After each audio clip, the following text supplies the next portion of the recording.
അൽഹംദുലില്ലാ അൽഹംദുലില്ലാഹി റബ്ബിൽ ആലമീൻ ഹംദൻ കസീറൻ ത്വയ്യിബൻ ബാറകം ഫീഹി അല്ലാഹുമ്മ സ്വല്ലി വസല്ലിം അലാ നബീന മുഹമ്മദ് തഖുല്ലാഹ ഇബാദല്ലാഹ്.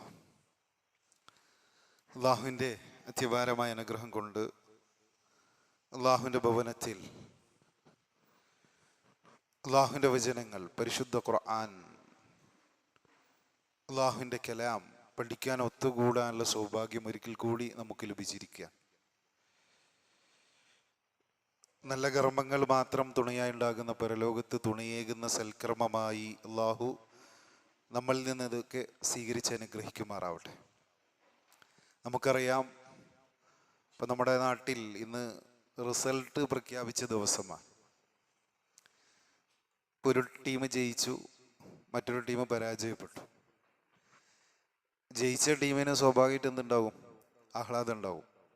പരാജയപ്പെട്ടവർക്ക് നിരാശയും ഉണ്ടാവും. ഇത് മനുഷ്യൻ്റെ പ്രകൃതമാണ്. ഇപ്പം ജയിച്ച ആളുകളൊക്കെ ആഹ്ലാദ പ്രകടനത്തിലാണ്.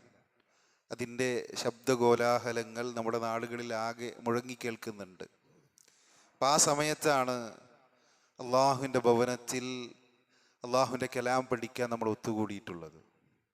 ആളുകളൊക്കെ അശ്രദ്ധയിലായി തീരുന്ന ഈ സന്ദർഭത്തിൽ അള്ളാഹുവിൻ്റെ ആ സ്മരണയിൽ, ദീനിൽ ഏറ്റവും ശ്രേഷ്ഠതയുള്ള അള്ളാഹുവിൻ്റെ കലാം പഠിക്കാൻ നമ്മൾ ഒത്തുകൂടിയിട്ടുള്ളത്.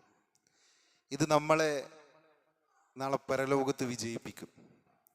അപ്പം അന്ന് അവിടെ നമുക്ക് ആഹ്ലാദിക്കാനുള്ള സൗഭാഗ്യം ഇൻഷാ അല്ലാഹ് ലഭിക്കും. അപ്പം ആ ആഹ്ലാദമാണ് എന്നും നിലനിൽക്കുന്നത്. ഈ ആഹ്ലാദം ചിലപ്പോൾ 5 കൊല്ലം കഴിഞ്ഞാൽ സങ്കടത്തിലേക്കും പരാജയത്തിലേക്കും വഴിമാറാം. എന്നാൽ നാളെ പരലോകത്ത് അള്ളാഹുവിൻ്റെ കോടതിയിൽ വിജയിക്കുകയും അതുവഴി നമുക്ക് ലഭിക്കുന്ന ആഹ്ലാദവും അതൊരിക്കലും അവസാനിക്കാത്തതാണ്, അന്ത്യമില്ലാത്തത്. സത്യത്തിൽ നമ്മൾ പണിയെടുക്കേണ്ടത് അതിനു വേണ്ടിയാണ്. അപ്പം നമ്മുടെ ഈ ഒരുമിച്ച് കൂടൽ നാളെ പരലോകത്ത് വിജയിക്കാനാണ്.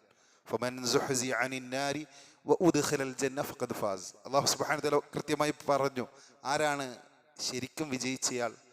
ആ ജ്വലിക്കുന്ന നരകാഗ്നിയിൽ നിന്ന് അകറ്റപ്പെട്ട് സകല രസങ്ങളുടെയും പൂന്തോപ്പായ സ്വർഗത്തിൽ പ്രവേശിപ്പിക്കപ്പെടണം.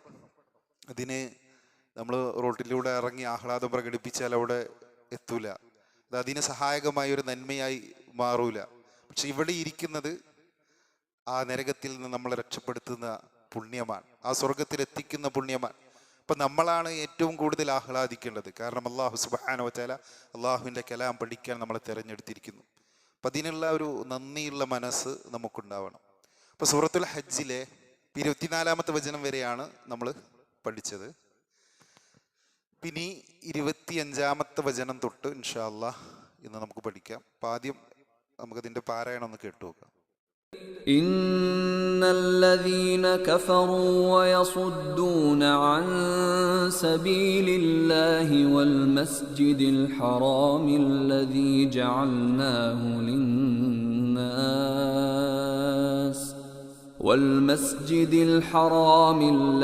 جعلناه للناس سواء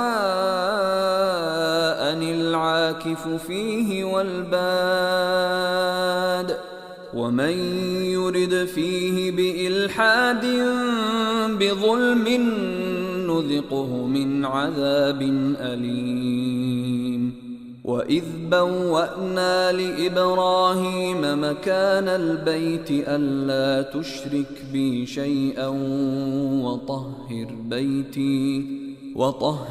بيتي للطائفين والقائمين والركع السجود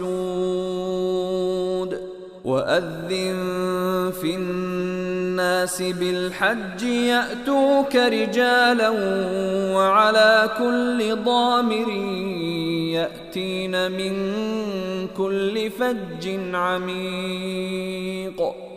ഇപ്പം നമ്മൾ ഇത് പാരായണം ചെയ്യുമ്പോൾ ശ്രദ്ധിക്കേണ്ട നിയമങ്ങൾ പറയാം. ഇന്നല്ലദീന കഫറു, ഇവിടെ നൂനെന്താണ്? മുശദ്ദദാണ്. അപ്പം അതുകൊണ്ട് തന്നെ മണിച്ചോദണം. ഇന്നല്ലദീന ദാലാണ്. അപ്പം നമ്മളുടെ ഈ നാവിൻ്റെ അറ്റം പുറത്ത് കാണാം, ഈ മേൽപ്പല്ലിനോട് ചേർത്ത് വെക്കണം. ഇങ്ങനെ ചില ആൾക്കാർ ദാല് സ സ എന്നുള്ള ഉച്ചാരണത്തിൽ പറയണതാണ്. അപ്പം അങ്ങനെ അത് തെറ്റാണ്. ദാൽ നമ്മുടെ നാവിൻ്റെ അറ്റം പുറത്ത് കാണണം. അതേപോലെ മേൽപ്പല്ലിൻ്റെ ഈ അരികിനോട് ചേർത്ത് വെക്കുക. ഇന്നല്ലദീന കഫറൂ ഇന്നല്ലദീന കഫറൂ വയസുദ്ദൂന അൻ സബീലില്ലാഹ്. ഇവിടെ ഏതാ നിയമം വരുന്നത്? നമ്മൾ കുറെ പറഞ്ഞാണല്ലോ. ഇവിടെ ഏതാ നിയമം? ഇവിടെ ഖ്ഫ ആണ്. ഈ നൂനെ മറച്ച് മണിക്കണം. ഇപ്പം എങ്ങനെയാണ്? ഞാൻ പറഞ്ഞു, നമ്മുടെ അൻ എന്ന് പറയുമ്പോൾ നമ്മുടെ നാവ് മേലെ അണ്ണാക്കി തട്ടും. തട്ടിയാൽ എന്തായി? ഇൽഹാറായി. ഇപ്പോൾ ഇവിടെ തട്ടിയ വെളിവാകില്ല വേണ്ട. ഇൽഹാറിനെ വെളിവാകുക. ഇവിടെ വെളിവാകില്ല വേണ്ട. ഇവിടെ എന്താ വേണ്ടത്? മറക്കുകയാണ്. ഇപ്പം നമ്മുടെ നാവ് മേലെ അണ്ണാക്കിൽ തട്ടരുത്. അതിൻ്റെ അടുത്ത് ഇങ്ങനെ പോയി നിൽക്കണം. അപ്പോഴാണ് ഇഖ്ഫ ആകുക. തട്ടിക്കൊണ്ട് നമ്മൾ മണിച്ചു കഴിഞ്ഞാൽ അത് ഇൽഹാർ ചെയ്തുകൊണ്ട് മണിക്കലാണ്, ഇഖ്ഫ ആവൂല. ആ കാര്യം ശ്രദ്ധിക്കുക. അപ്പം എങ്ങനെ? അങ്ങനെ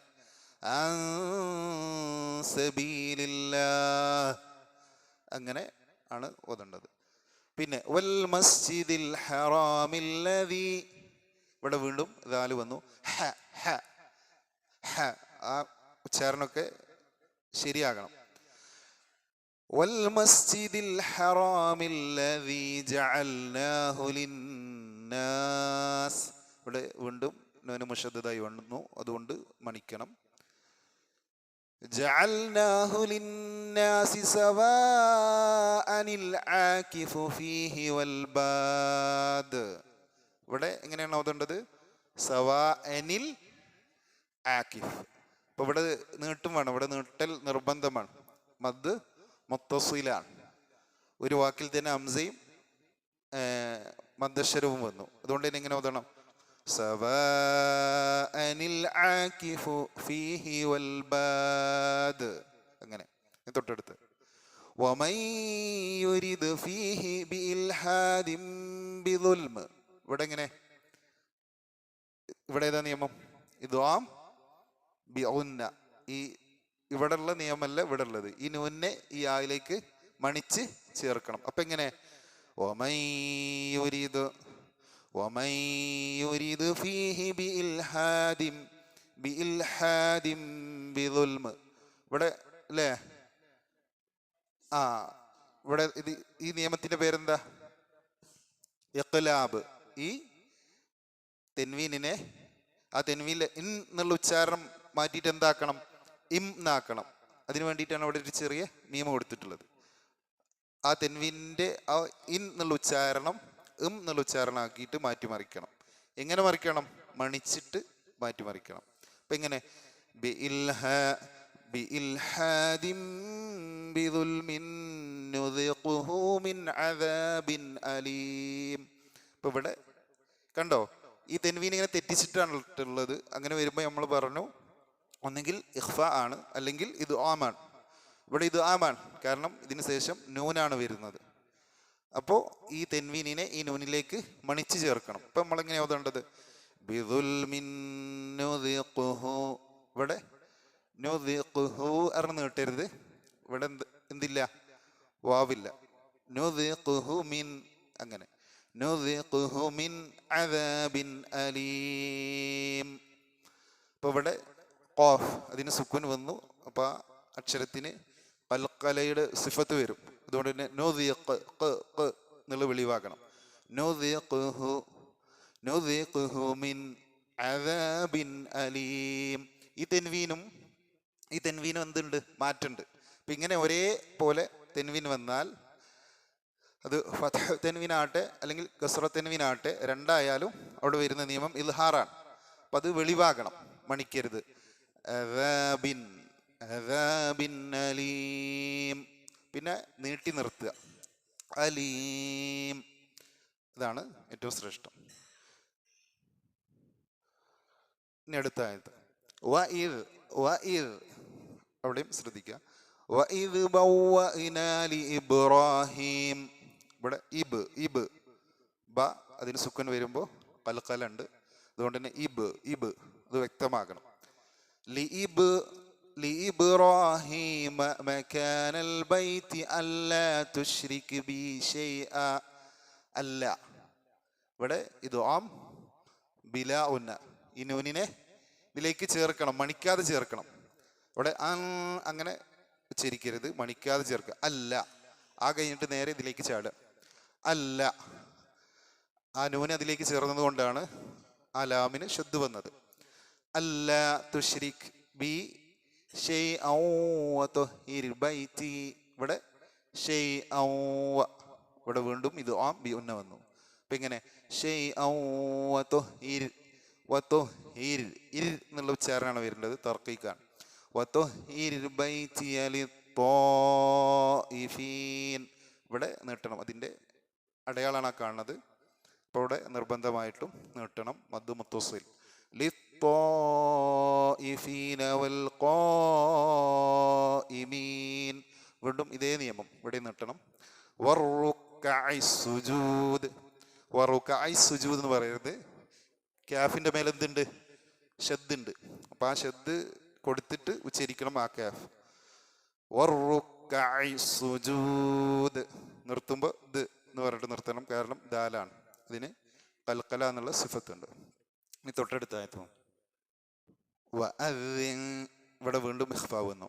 അപ്പൊ ഇങ്ങനെ വഅദ്ദിൻ ഫിന്നാസ്. ഇവിടെ വീണ്ടും നൂന് മുശദ്ദദായി വന്നു, അവിടെ മണിക്കണം. ഫിന്നാസി ബിൽ ഹജ്ജി യഅതൂക റിജാലൻ വഅലാ.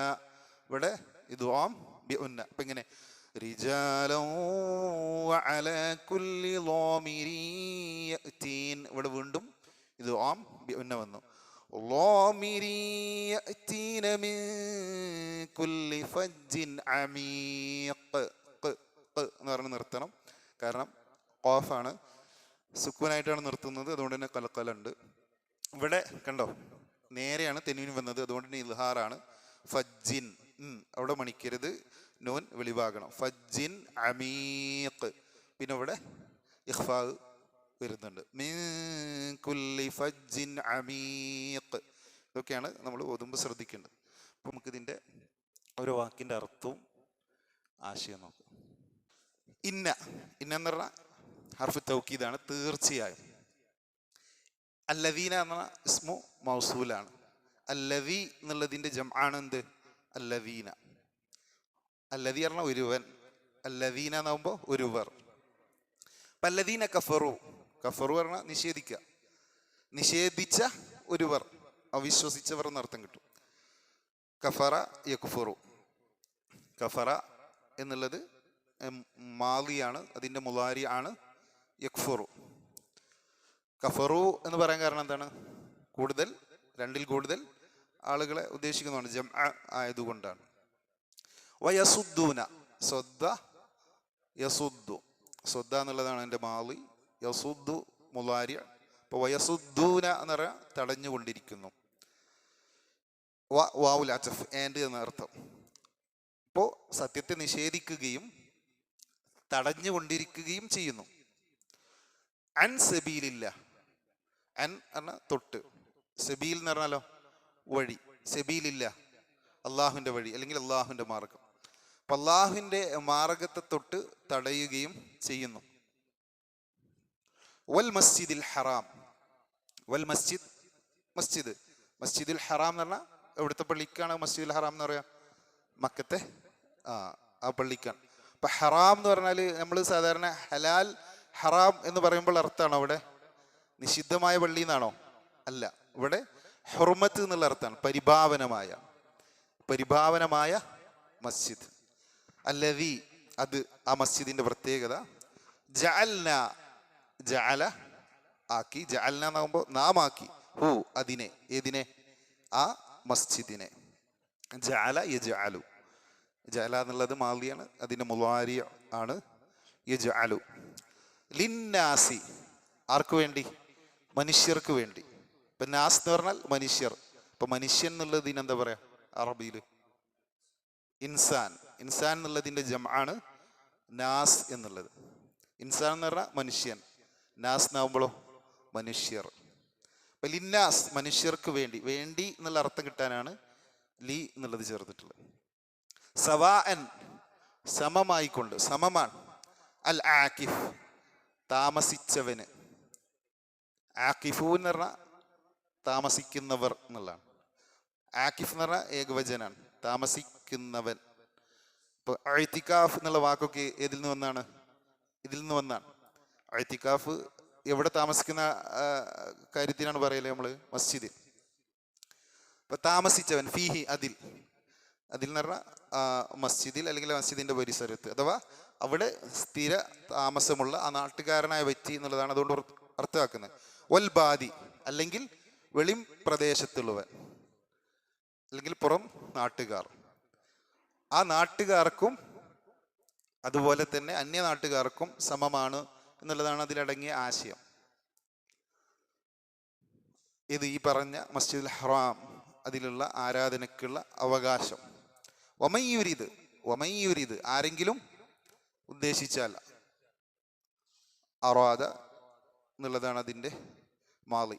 അപ്പൊ വമയ്യൂരിത് ആരെങ്കിലും ഉദ്ദേശിച്ചാൽ, ഫീഹി അതിൽ, ഏതിൽ? ഈ പറഞ്ഞ മസ്ജിദ് ബി ഇൽഹാദിൻ മതവിരോധം അല്ലെങ്കിൽ അക്രമം അല്ലെങ്കിൽ ക്രമം തെറ്റി ചെയ്യുക എന്നുള്ളതാണ് ആ വാക്കിന്റെ അർത്ഥം. ഇപ്പൊ ഹറാമായ കാര്യങ്ങൾ, അല്ലാഹു സുബ്ഹാനഹു വതആല വിലക്കിയ കാര്യങ്ങൾ, ആ മസ്ജിദിന്റെ പരിഭാവനതയെ ബാധിക്കുന്ന, അതിന്റെ പവിത്രതയെ ലംഘിക്കുന്ന കാര്യങ്ങൾ, അതാണ് അതുകൊണ്ട് ഉദ്ദേശിക്കുന്നത്. ബിദുൽമിൻ എങ്ങനെ? അന്യായമായി, അറിയാതെ പറ്റിപ്പോയതല്ല, അന്യായമായി അറിഞ്ഞുകൊണ്ട് ചെയ്യുന്നതാണ് ബിദുൽമിൻ. അപ്പൊ ആരെങ്കിലും ആ പരിശുദ്ധമായ ഭവനത്തിൽ അന്യായമായി ഈ പറഞ്ഞതുപോലെ അതിന്റെ പവിത്രതക്ക് ഭംഗം വരുത്തുന്ന കാര്യങ്ങൾ ചെയ്താൽ, നുദീഖുഹു പറഞ്ഞാൽ നാം അവനെ അനുഭവിപ്പിക്കും. ദാക്കറ അനുഭവിച്ചു, എന്നാൽ അദാക്ക എന്ന് പറയുമ്പോഴോ അനുഭവിപ്പിക്കുക എന്നുള്ളതാണ് അർത്ഥം. അപ്പൊ നുദീഖുഹു നാം അവനെ അനുഭവിപ്പിക്കും. ഇങ്ങനെ അന്യായം പ്രവർത്തിക്കാൻ ഉദ്ദേശിക്കുന്നവനെ. മിൻ അദാബ് പറഞ്ഞ ശിക്ഷയിൽ നിന്ന്. അലീം എങ്ങനത്തെ ശിക്ഷയാണ്? അലീം എന്ന് പറഞ്ഞാൽ എന്താ? വേദനയേറിയ ശിക്ഷ നാം അവനെ ആസ്വദിപ്പിക്കും. പിന്നെ മൊത്തത്തിൽ എങ്ങനെയാണ് അതിൻ്റെ അർത്ഥം നോക്കാം.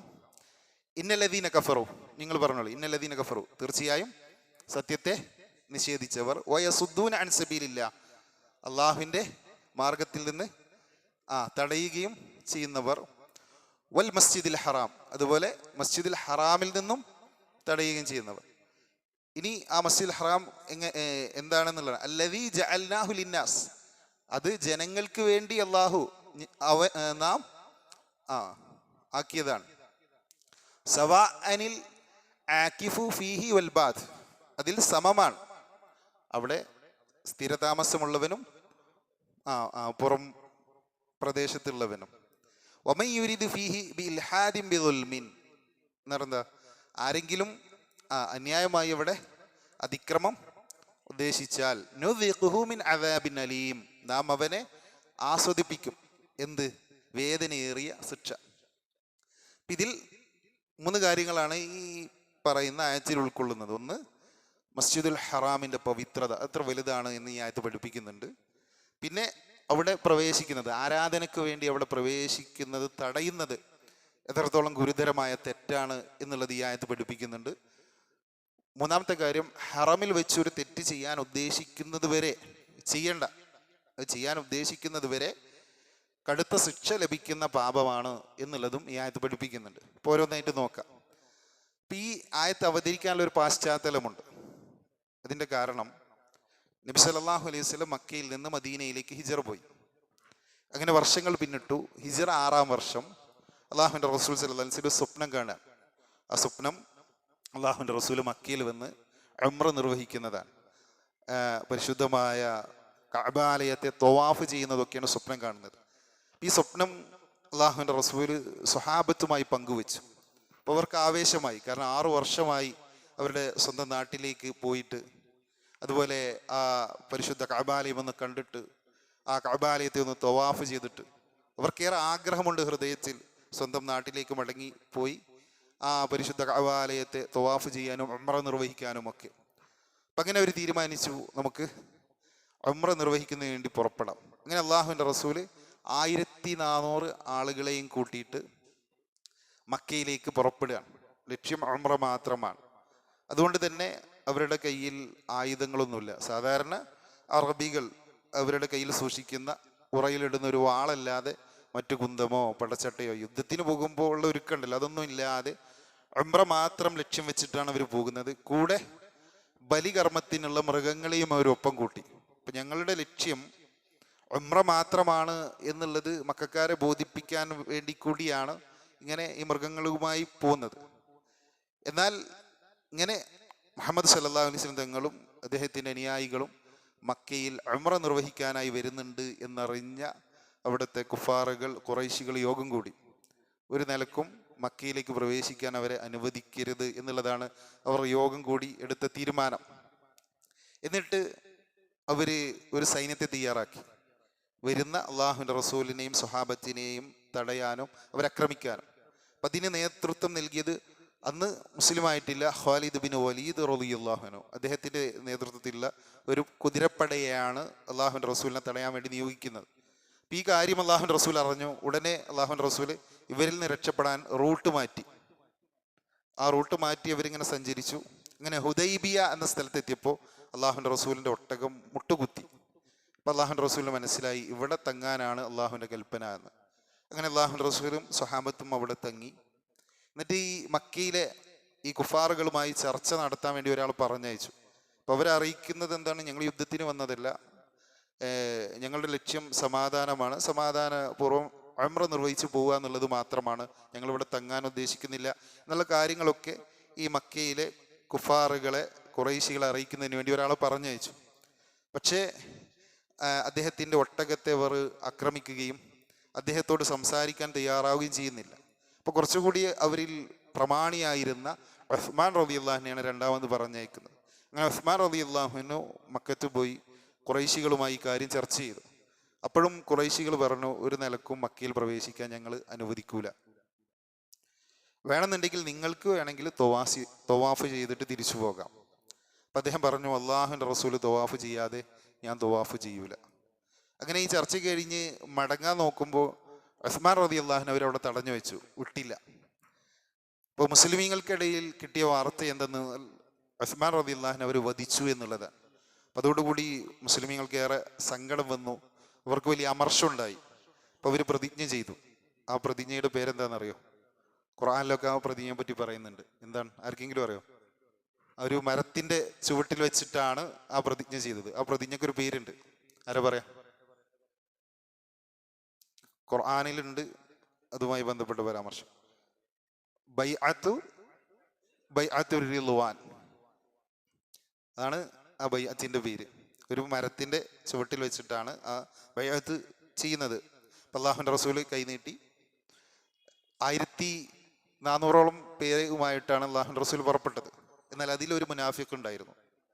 അയാൾ മാത്രം ബൈഅത്ത് ചെയ്യാൻ തയ്യാറായില്ല. അപ്പോൾ ഇവർ അല്ലാഹുവിൻ്റെ റസൂലുമായി ബൈഅത്ത് ചെയ്യുന്നത് മരണം വരെ ഈ കാട്ടിയ അനീതിക്കെതിരെ നമ്മൾ പോരാടും, ഒരിക്കലും പിന്നോട്ട് പോവില്ല, യുദ്ധത്തിൽ നിന്ന് തിരിഞ്ഞോടൂല, ഉസ്മാൻ റളിയല്ലാഹുവിൻ്റെ രക്തത്തിന് പകരം ചോദിച്ചിട്ട് ഇവിടുന്ന് പോകുള്ളൂ എന്ന് പറഞ്ഞിട്ടാണ് അല്ലാഹുവിൻ്റെ റസൂലുമായി പ്രതിജ്ഞ ചെയ്യുന്നത്.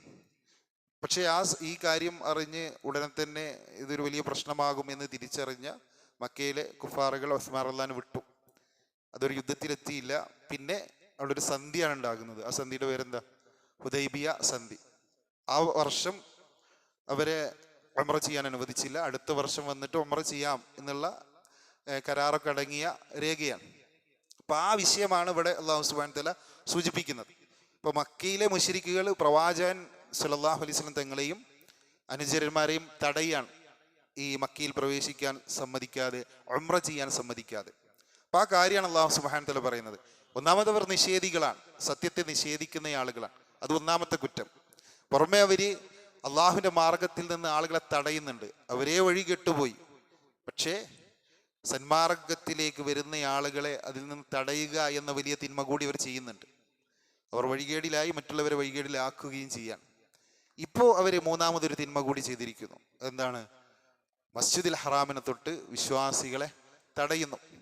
അത് വലിയ പാപമാണ് എന്നുള്ളതാണ്. കാരണം അത് ഒരാളുടെയും സ്വകാര്യ സ്വത്തല്ല എന്നുള്ളതാണ് അല്ലാഹു സുബ്ഹാനഹു വ തആല തുടർന്ന് പറയുന്നത്. അല്ലദീ ജഅൽനാഹു ലിന്നാസ്, ആ മസ്ജിദുൽ ഹറാം അല്ലാഹു സുബ്ഹാനഹു വ തആല മാനവരാശിക്ക് വേണ്ടി നിർമ്മിച്ചതാ. അത് ഏതെങ്കിലും അറബികൾക്ക് വേണ്ടിയോ അല്ലെങ്കിൽ ഏതെങ്കിലും ഒരു പ്രദേശത്തുകാർക്ക് വേണ്ടിയോ മക്കക്കാർക്ക് വേണ്ടിയോ മാത്രമല്ല. അല്ലാഹു സുബ്ഹാനഹു വ തആല ആ ഭവനം നിർമ്മിച്ചത് തന്നെ വുളിഅ ലിന്നാസ് എന്നാണ് പറഞ്ഞത്. ജനങ്ങൾക്ക് വേണ്ടി, ഇന്ന അവ്വല ബൈത്തി വുളിഅ ലിന്നാസ്, ജനങ്ങൾക്ക് വേണ്ടി അള്ളാഹുവിനെ ആരാധിക്കാനായി ഒന്നാമതായി നിർമ്മിക്കപ്പെട്ട മന്ദിരമാണ്. ജനങ്ങൾ എന്ന് പറഞ്ഞാൽ ലോകത്തെ മൊത്തം, അത് ആഫ്രിക്കക്കാരനായാലും അമേരിക്കക്കാരനായാലും യൂറോപ്പുകാരനായാലും ഏഷ്യക്കാരനായാലും അവർക്കൊക്കെ അവിടെ വന്ന് ആരാധന നിർവഹിക്കാനുള്ള അവകാശമുണ്ട്. കാരണം ഏതെങ്കിലും നാട്ടുകാരുടെ മസ്ജിദ് അല്ല അത്. അത് മൊത്തം ജനങ്ങൾക്ക് വേണ്ടി അല്ലാഹു സുബ്ഹാനഹു വ തആല നിർമ്മിച്ചതാണ്. എന്നിട്ട് അല്ലാഹു സുബ്ഹാനഹു വ തആല പറയാൻ സവാഅനിൽ ആകിഫു ഫീഹി വൽ ബാദ്, ആ നാട്ടുകാരെ സംബന്ധിച്ചിടത്തോളവും ഇനി വിദേശിയായ ഒരാളെ സംബന്ധിച്ചിടത്തോളം തുല്യ അവകാശമാണ് ആ മസ്ജിദിന്റെ വിഷയത്തിൽ, ആരാധനയുടെ വിഷയത്തിലുള്ളത്. അപ്പോൾ അവിടുത്തെ പരിപാലനത്തിന്റെ ഉത്തരവാദിത്വം ഒരുപക്ഷെ ആ നാട്ടുകാർക്കാവും. അത് വെറും പരിപാലനം മാത്രമാണ്, അതിൻ്റെ ഉടമസ്ഥാവകാശമല്ല. ഇപ്പോഴും ആ മസ്ജിദുൽ ഹറമോ മസ്ജിദ് നബവിയൊക്കെ പരിപാലിക്കുന്ന അവിടുത്തെ രാജകുടുംബം അവർ സ്വയം പരിചയപ്പെടുത്തുന്നത് ഞങ്ങൾ ഇതിൻ്റെ ഖാദിമീങ്ങളാണെന്നാണ്, പരിപാലകരാണ്. ഇരു ഹറമുകളുടെയും പരിപാലകർ എന്ന പേരാണ് അവർ സ്വീകരിക്കുന്നത്.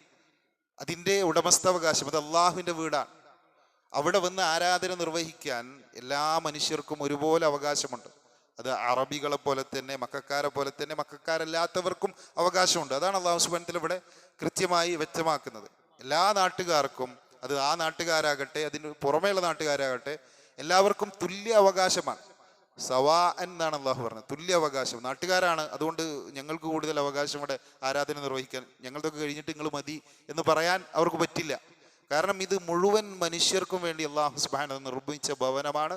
ആ നാട്ടുകാർക്ക് എന്തൊരു അവകാശം അവിടെ വന്ന് ആരാധന നിർവഹിക്കാനുണ്ടോ അതേ അവകാശം ആ നാട്ടിൽ അല്ലാത്ത ആളുകൾക്കും പുറം നാട്ടുകാർക്കും വിദേശത്തുള്ളവർക്കൊക്കെ ഉണ്ട് എന്നുള്ളതാണ് അല്ലാഹു സുബ്ഹാനഹു വ തആല ഇതിലൂടെ നമ്മളെ പഠിപ്പിക്കുന്നത്. എന്നിട്ട് അല്ലാഹു സുബ്ഹാനഹു വ തആല പറയുന്നത് ആ ഭവനത്തിന്റെ പവിത്രതയാണ്. വമൻ യുരിദു ഫീഹി ബിൽഹാദിൻ ബിളുൽമിൻ, ആരെങ്കിലും അവിടെ എന്തെങ്കിലും ഒരു അന്യായമായി എന്തെങ്കിലുമൊക്കെ ആ ഭവനത്തിന്റെ പവിത്രതക്ക് ചേരാത്ത കാര്യങ്ങൾ ചെയ്തു, അത് ഏതുവരെ വരാം. ഏറ്റവും വലിയ അതിക്രമമാണ് ശിർക്ക്. പിന്നെ അവിടെ നിന്നിട്ട് താഴേക്ക് വന്നാൽ അവിടെ വൃത്തികേടാക്കുക. ആ ഭവനത്തിന്റെ ഏറ്റവും പരിശുദ്ധമായ ഭവനമാണത്. ആ ഭവനത്തിന്റെ പവിത്രതക്ക് കളങ്കം വരുത്തുന്ന നിസ്സാരമായ കാര്യമായിക്കോട്ടെ, മനഃപൂർവ്വമാണ് അത് ചെയ്തതെങ്കിൽ, അതുകൊണ്ടാണ് ബിദുൽമിൻ എന്ന് പ്രത്യേകം എടുത്തു പറഞ്ഞത്. ഒരാളുടെ നിന്ന് അബദ്ധത്തിൽ പറ്റുന്നതിനെ കുറിച്ചല്ല ഈ പറയുന്നത്. മനഃപൂർവ്വം അറിഞ്ഞുകൊണ്ട് അവിടെ വെച്ചിട്ട് ആരെങ്കിലും അതിൻ്റെ ആ മസ്ജിദുൽ ഹറാമിന്റെ പവിത്രതക്ക് കളങ്കം വരുത്തുന്ന ഒരു കാര്യം ചെയ്താൽ അല്ലാഹു സുബ്ഹാനഹു വ തആല പറയും ചെയ്യണ്ട, എന്തു മതി, ഉദ്ദേശിച്ചാൽ തന്നെ വനുദിഖുഹു മിൻ അദാബിൻ അലീം, നാം അവനെ ഏറ്റവും കഠിനമായ വേദനയേറിയ ശിക്ഷ അനുഭവിപ്പിക്കുമെന്ന താക്കീതാണ് അള്ളാഹു നൽകുന്നത്. അപ്പം അത് ആ സ്ഥലത്തിന്റെ പവിത്രതയാണ്. അപ്പൊ നമ്മൾ ഇവിടെ വെച്ചൊരു തെറ്റ് ചെയ്യാൻ ഉദ്ദേശിച്ചാൽ അതിന് കുറ്റമുണ്ടോ? ഇല്ല, ചെയ്യുമ്പോഴേ കുറ്റുള്ളൂ. ഒരു നന്മ ചെയ്യാൻ ഉദ്ദേശിച്ചാൽ എന്തുണ്ട്? അതിന് പുണ്യമുണ്ട്, ഒരു പുണ്യം രേഖപ്പെടുത്തും. എന്നാൽ ഒരാൾ തെറ്റ് ചെയ്യാൻ ഉദ്ദേശിച്ചു എന്നുള്ളത് കൊണ്ട് എന്തില്ല? കുറ്റമില്ല. എന്നാൽ മസ്ജിദുൽ ഹറാമിൽ വെച്ചിട്ട് തെറ്റ് ചെയ്യണ്ട. ഒരു തെറ്റ് ചെയ്യാൻ ഉദ്ദേശിച്ചാൽ പോലും എന്താണത്? വലിയ ശിക്ഷ ലഭിക്കുന്ന പാപമാണ്. എന്തുകൊണ്ടാണത്? ആ സ്ഥലത്തിന്റെ പവിത്രതയാണ്. ഈ ഭൂമിയിൽ ഏറ്റവും പവിത്രമായ സ്ഥലമാണ് എന്ത്? പരിശുദ്ധ കഅബാലയവും അതിന് ചുറ്റുമുള്ള മസ്ജിദുൽ ഹറാമും. അതാണ് ഏറ്റവും പവിത്രമായ സ്ഥലം. ആകാശഭൂമികളെ സൃഷ്ടിക്കുന്ന അന്ന് തൊട്ട് അല്ലാഹു സുബ്ഹാനഹു വ തആല ആ സ്ഥലത്തെ പവിത്രമാക്കിയിട്ടുണ്ട്. ഇനി അന്ത്യനാൾ വരെ അതിന്റെ പവിത്രത നിലനിൽക്കും. അതുകൊണ്ടാണ് ലോകത്ത് ഏതൊരു നാട്ടിലെ മസ്ജിദിൽ നമസ്കരിച്ചതിനേക്കാളും എത്ര ലക്ഷം ഇരട്ടി പ്രതിഫലമുണ്ട്? അവിടെ ഒരു വഖത്ത് നമസ്കരിച്ചാൽ 1,00,000 ഇരട്ടി പ്രതിഫലമാണ്. ആ പ്രതിഫലം മസ്ജിദ് നബവിയിൽ നമസ്കരിച്ചാൽ പോലും ലഭിക്കൂല. മസ്ജിദ് നബവി നമസ്കരിച്ച് എത്ര കിട്ടുക? 1000 ഇരട്ടി. പിന്നെ ഏറ്റവും ശ്രേഷ്ഠമായ മസ്ജിദ് ഏതാണ്? മസ്ജിദുൽ അഖ്സ. അവിടെ നിസ്കരിച്ചാലോ 500. ഈ 1000 ലക്ഷം തമ്മിൽ വ്യത്യാസം നോക്കൂ, എത്ര വലുതാണ്. അത്രയേറെ ശ്രേഷ്ഠതയുണ്ട് ആ സ്ഥലത്തിന്, ആ മസ്ജിദിന്. അതുകൊണ്ട് തന്നെ ആ പവിത്രതയുടെ കാരണത്താൽ അവിടെ വെച്ച് തെറ്റുദ്ദേശിക്കുന്നത് പോലും അള്ളാഹുവിന്റെ കടുത്ത ശിക്ഷയ്ക്ക് വിധേയമാകാൻ ഇടയാകുന്ന പാപമാണ്. അപ്പൊ അതിൻ്റെ ഒരു ഹുർമത്തുണ്ട്, പവിത്രതയുണ്ട്. അതിനൊരിക്കലും നമ്മൾ കളങ്കം വരുത്തരുത് എന്നുള്ളത് ഏറെ ഗൗരവത്തിൽ അല്ലാഹു സുബ്ഹാനഹു വ തആല ഈ വചനത്തിലൂടെ നമ്മൾ ഉണർത്തുക. ഇപ്പൊ നമ്മുടെ നാട്ടിലെ മസ്ജിദ് വെച്ച് തന്നെ നോക്കിയാൽ മതി. ഇപ്പൊ നമ്മൾ പുറമെ നിന്ന് തെറ്റ് ചെയ്യുന്ന പോലെയാണോ പള്ളിയിൽ വെച്ച് അതേ തെറ്റ് ചെയ്യുന്നത്? അതേ കുറ്റാണോ കിട്ടുക? പുറമെ നിന്ന് നമ്മൾ ചെയ്യുന്ന ഒരു തെറ്റ്, ഒരാൾ പുറമെ നിന്ന് മദ്യപിക്കുന്നു, അതേ മദ്യപാനം പള്ളിൻ്റെ ഉള്ളിലായാലോ നമ്മൾ രണ്ട് തെറ്റിനെ ഒരേപോലെയാണോ കാണുക? ആണോ? അല്ലല്ലോ. അത് ഏറെ ഗൗരവത്തിലാണ് കാണുക. കാരണം ഇതൊരു പവിത്രമായ സ്ഥലമാണ്. എല്ലാ മസ്ജിദുകളുടെയും ഉമ്മയാണ് മസ്ജിദുൽ ഹറാം, പരിശുദ്ധ കഅബാലയം. അതിൻ്റെ മക്കളാണ് ഈ ലോകത്തുള്ള എല്ലാ പള്ളികളും. അപ്പൊ ആ പള്ളിക്കും എന്താണ് പറയാ? ബൈത്തുള്ള എന്നാണ് പറയാ. ഈ പള്ളിക്കും തന്നെയാണ് പറയാ ബൈത്തുള്ള എന്നാണ് പറയാ. അള്ളാഹുവിന്റെ ഭവനം. അതും അള്ളാഹുവിന്റെ ഭവനമാണ്, ഇതും അള്ളാഹുവിന്റെ ഭവനമാണ്. അത് ഏറ്റവും പവിത്രതയും ശ്രേഷ്ഠതയും ഉള്ളതാണ്. ശ്രേഷ്ഠതയിൽ അതിൻ്റെ അടുത്തെത്തില്ലെങ്കിലും ഇതിനും നമ്മുടെ ഈ ഭൂമിയിൽ അള്ളാഹ്ക്ക് ഏറ്റവും പ്രിയങ്കരമായ ഏറ്റവും ശ്രേഷ്ഠതയുള്ള സ്ഥലങ്ങൾ എന്ന് പറയുന്നത് മസ്ജിദുകളാണ്, അള്ളാഹുവിന്റെ ഭവനങ്ങളാണ്.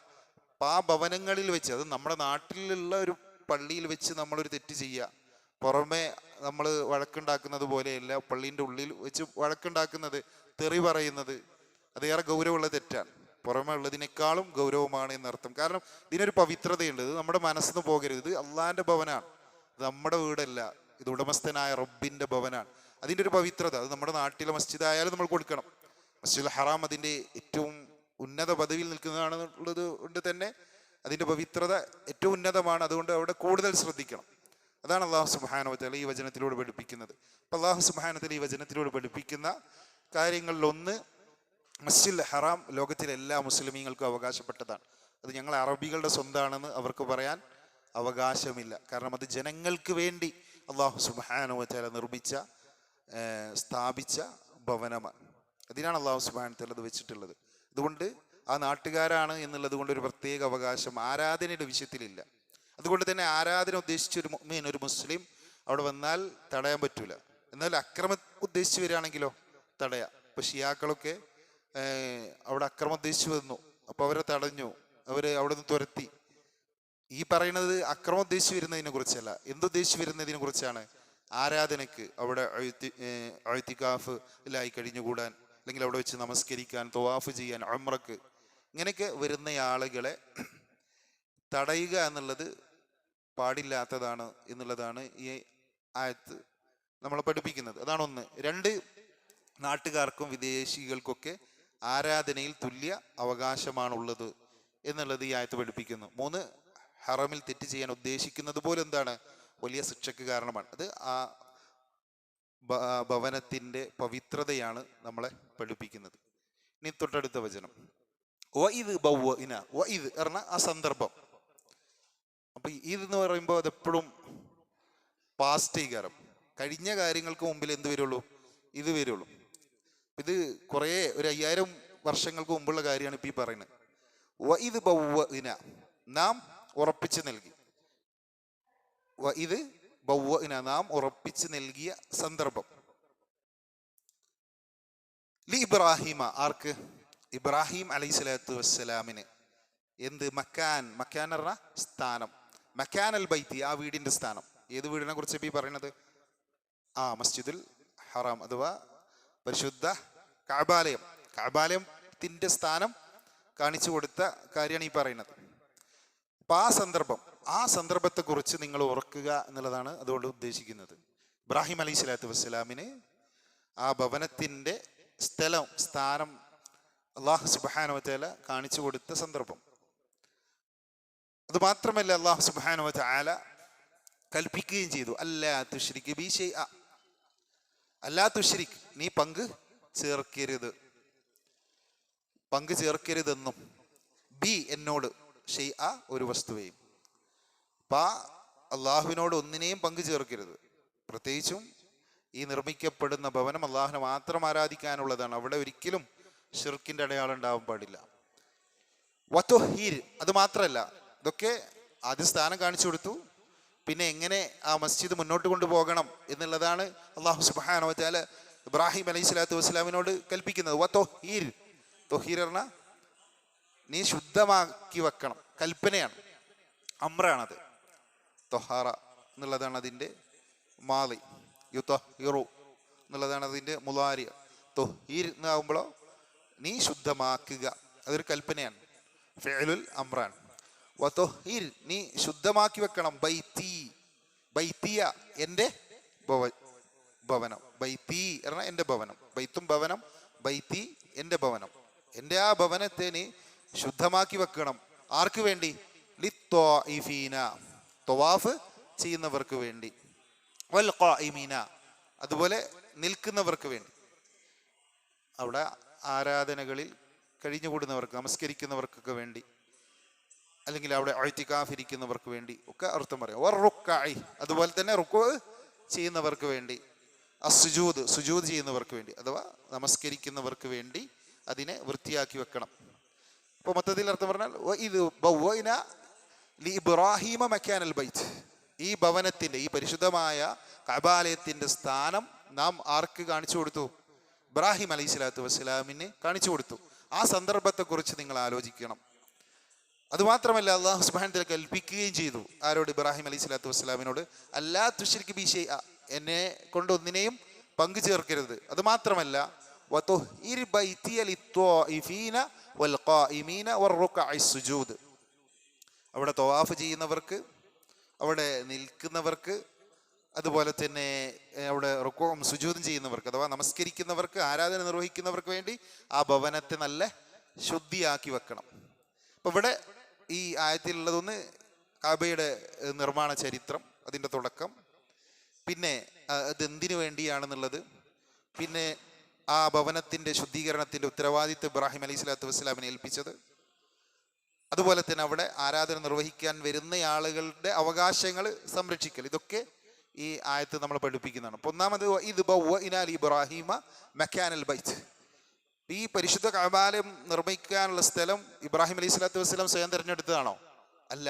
എന്താണ് ഈ ആയത്ത് പഠിപ്പിക്കുന്നത്? നാം അദ്ദേഹത്തിന് കാണിച്ചു കൊടുത്തു. പരിശുദ്ധ കഅബാലയം അത് ഇബ്രാഹിം അലൈഹി സ്വലാത്തു വസ്സലാമല്ല ആദ്യം പണിയുന്നത്. ആദം അലൈഹി സ്വലാത്തു വസ്സലാം തന്നെ മലക്കുകളുടെ സഹായത്തോടു കൂടി പണിതു എന്നൊക്കെ ഹദീസുകളിൽ കാണാം. പിന്നെ നൂഹ് അലൈഹി സ്വലാത്തു വസ്സലാമിൻ്റെ കാലത്ത് വലിയ പ്രളയം ഉണ്ടായി, അങ്ങനെ അത് നശിച്ചു. പിന്നെ അതിൻ്റെ അടയാളങ്ങളൊന്നും കാണാത്ത ഒരവസ്ഥ വന്നു. അവിടെ വീണ്ടും അതേ സ്ഥാനത്ത് ഇബ്രാഹിം അലൈഹി സ്വലാത്തു വസ്സലാം ആ ഭവനം പണിയുകയാണ്. അപ്പം അതിൻ്റെ ആ സ്ഥാനം ഇബ്രാഹിം അലൈഹി സ്വലാത്തു വസ്സലാമിന് ആര് കാണിച്ചു കൊടുത്താണ്? അള്ളാഹു സുബ്ഹാനഹു വ തആല കാണിച്ചു കൊടുത്തത്. അപ്പം ആ സ്ഥാനത്തിൻ്റെ തെരഞ്ഞെടുപ്പിൽ പോലും ഉണ്ട് അത്ഭുതം. കാരണം ആ പരിശുദ്ധ കഅബാലയം നിലകൊള്ളുന്നത് ഭൂമിയുടെ മധ്യത്തിലാണ്, ഭൂമധ്യരേഖയിലാണ്. അപ്പം നമ്മളെ സംബന്ധിച്ചിടത്തോളം ഇപ്പോൾ ഈ മാപ്പൊക്കെ വന്നതുകൊണ്ടാണ് ഇന്ന ജില്ല കേരളത്തിൻ്റെ മധ്യത്തിലാണ്, ഇന്നത് ഇന്ന അറ്റത്താണെന്നൊക്കെ പറയാൻ പറ്റിയത്. ഈ പറയുന്ന കാര്യം ഇന്നും നിലത്തെ കാര്യമല്ല, 5000 വർഷങ്ങൾക്ക് മുമ്പാണ്. ഈ പറഞ്ഞ മേപ്പോ സൗകര്യമൊന്നും ഇല്ലാത്തൊരു കാലം.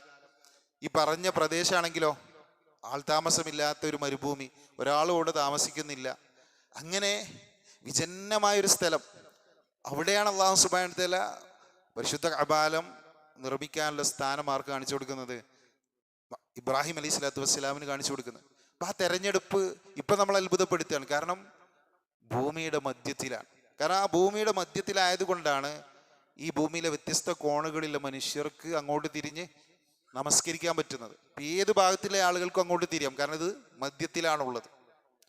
കൃത്യമായി ഭൂമിയുടെ സെൻറ്ററിൽ, ആ സെൻറ്റർ എങ്ങനെ ഇബ്രാഹിം അലൈഹി സ്വലാത്തു വസ്സലാമിന് സ്വയം മനസ്സിലാക്കാൻ പറ്റുമോ? ഭൂമി ഇങ്ങനെ നോക്കിയിട്ട് ഈ ഭാഗമാണ് സെൻറ്റർ എന്ന് അറിയാൻ പറ്റില്ല. ഇന്നൊരു പക്ഷേ നമുക്ക് പറ്റുന്നത് എന്തുകൊണ്ടാണ്? ഈ പുതിയ ടെക്നോളജിയും ഈ പറഞ്ഞ ഗ്ലോബും കാര്യങ്ങളൊക്കെ കണ്ടുപിടിച്ചതുകൊണ്ടാണ്. ഇതൊന്നും കണ്ടുപിടിക്കുന്നതിൻ്റെയൊക്കെ എത്രയോ നൂറ്റാണ്ടുകൾക്ക് മുമ്പ്, ആയിരക്കണക്കിന് വർഷങ്ങൾക്ക് മുമ്പ് കൃത്യമായി അല്ലാഹു സുബ്ഹാനഹു വ തആല അതിൻ്റെ സ്ഥാനം നിർണയിച്ചു. അപ്പം ആ സ്ഥാനം, ആ കഅബാലയത്തിന് വേണ്ടി അള്ളാഹു തിരഞ്ഞെടുത്ത ആ ഒരു സ്ഥലത്തിൽ പോലും എന്തുണ്ട്? അത്ഭുതമുണ്ട്. അതെന്തുകൊണ്ട് സാധ്യമായി എന്ന് ചോദിച്ചാൽ, ഈ ഭൂമിയെ സൃഷ്ടിച്ച അള്ളാഹ്ക്ക് അറിയാം എവിടെയാണ് ഭൂമിയുടെ മദ്യം എന്നുള്ളത്. മനുഷ്യരായ നമുക്കേ അറിയാത്തതുള്ളൂ, പക്ഷെ സൃഷ്ടിച്ച നാഥൻ അറിയാം. അതുകൊണ്ട് തന്നെ കൃത്യമായി ആ സ്ഥാനം അല്ലാഹു സുബ്ഹാനഹു വ തആല കാണിച്ചു കൊടുത്തു. അപ്പം അദ്ദേഹത്തിന് കിട്ടിയ നിയോഗം എന്താണ്? വിജന്നമായൊരു സ്ഥലം, ഒരു മരുഭൂമി, അവിടെ ഒരു ഭവനം പണിയണം. അതിന് സഹായിക്കാൻ കുറേ ആളൊന്നുമില്ല. അപ്പം സ്വന്തം മോനെ കൂട്ടിയിട്ടാണ് അദ്ദേഹം ആ പരിശുദ്ധമായ ഭവനം, ഈ ഭൂമിയിൽ അള്ളാഹുവിനെ ആരാധിക്കാനായി ഒന്നാമതായി നിർമ്മിക്കപ്പെട്ട ആ പരിശുദ്ധ കഅബാലയം പണിയുന്നത്. ഇന്ന അവ്വല ബൈത്തിൻ ഉളിഅ ലിന്നാസ് എന്നാണ് പറയുന്നത്. ആദ്യമായി അള്ളാഹുവിനെ വേണ്ടി ആരാധിക്കാൻ, അള്ളാഹുവിന് വേണ്ടി ജനങ്ങൾക്ക് വേണ്ടി നിർമ്മിക്കപ്പെട്ട, അള്ളാഹുവിനെ ആരാധിക്കാനായി ജനങ്ങൾക്ക് വേണ്ടി നിർമ്മിക്കപ്പെട്ട മന്ദിരമാണ് പരിശുദ്ധ കഅബാലയം. അതുകൊണ്ടാണ് പറഞ്ഞത് അത് ഇബ്രാഹിം അലൈഹി സ്വലാത്തു വസ്സലാം അല്ല അതിൻ്റെ ആദ്യത്തെ ഉണ്ടാക്കിയ ആള്. കാരണം ഇബ്രാഹിം അലൈഹി സ്വലാത്തു വസ്സലാമിന്റെ മുമ്പും ജനതയില്ലേ, അതിനു മുമ്പാണ് നൂഹ് അലൈഹി സ്വലാത്തു വസ്സലാം. അന്നും മഹാനായ ആദം അലൈഹി സ്വലാത്തു വസ്സലാമിന്റെ കാലത്തിന് ശേഷം അള്ളാഹുവിനെ ആരാധിക്കുന്ന സ്ഥലങ്ങളും ഭവനങ്ങളൊക്കെ ഉണ്ട്. അപ്പൊ അത് നിർമ്മിച്ചത് ആരാണ്? ആദ്യം നിർമ്മിച്ചത് ആദം അലൈഹി സ്വലാത്തു വസ്സലാം മലക്കുകളുടെ സഹായത്തോടു കൂടിയാണ്. അത് ഹദീസുകളിൽ നിന്നും വ്യക്തമാണ്. പിന്നെ അത് ഈ നൂഹ് അലൈഹി സ്വലാത്തു വസ്സലാമിന്റെ കാലത്തെ പ്രളയത്തിലാണത് തകർന്ന് പോകുന്നത്. അത് രണ്ടാമതും അതേ സ്ഥാനത്ത് പുനർനിർമ്മിക്കുക എന്ന ഡ്യൂട്ടിയാണ് ആ വിജന്നമായ സ്ഥലത്ത് അത് നിർമ്മിക്കുക എന്ന ഡ്യൂട്ടിയാണ് ഇബ്രാഹിം അലൈഹി സ്വലാത്തു വസ്സലാമിന് അള്ളാഹു നൽകുന്നത്.